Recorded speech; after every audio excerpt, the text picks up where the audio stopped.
اللہ کی رضا کا حقیقی معیار۔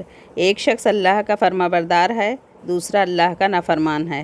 دونوں مچھلی کا شکار کرنے جاتے ہیں۔ ایک اپنے بتوں کا نام لیتا ہے اور جال پھینکتا ہے، اس کے جال میں مچھلیاں آ جاتی ہیں۔ دوسرا اللہ کا نام لیتا ہے اور جال pھینکتا ہے اور اس کے جال میں کچھ نہیں آتا۔ کوشش کرتے کرتے شام ہو جاتی ہے۔ وہ اللہ کا نافرمان غیر اللہ کا پکارنے والا اپنی مچھلیوں کا تھیلا بھر کر لاتا ہے، اور یہ اللہ کا ماننے والا اپنا تھیلا خالی لے کر آتا ہے۔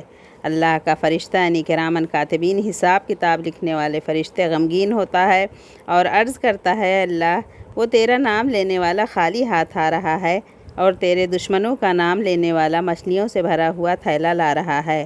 اس پر اللہ رب العزت فرشتے کو ان دونوں کا آخرت میں ٹھکانہ دکھاتے ہوئے کہتے ہیں کہ دیکھ، جو مچھلیاں بھر کے لا رہا ہے اس کا ٹھکانہ جہنم ہے، مچھلیاں اس کے کس کام کی ہیں، اور جو خالی ہاتھ آ رہا ہے اس کا مسکن جنت ہے اور اس کا کوئی بدل نہیں ہے۔ جیسے ہم کہتے ہیں کہ وہ اتنے نافرمان ہیں لیکن پھر بھی مزے کر رہے ہیں، اور یہ اتنے فرما بردار ہیں پھر بھی تکلیفوں میں مبتلا ہیں۔ اللہ کے ہاں مقبولیت اور پسندیدگی کا معیار کچھ اور ہی ہے۔ وہ حکیم ذات ہے، حکیم ذات ہے۔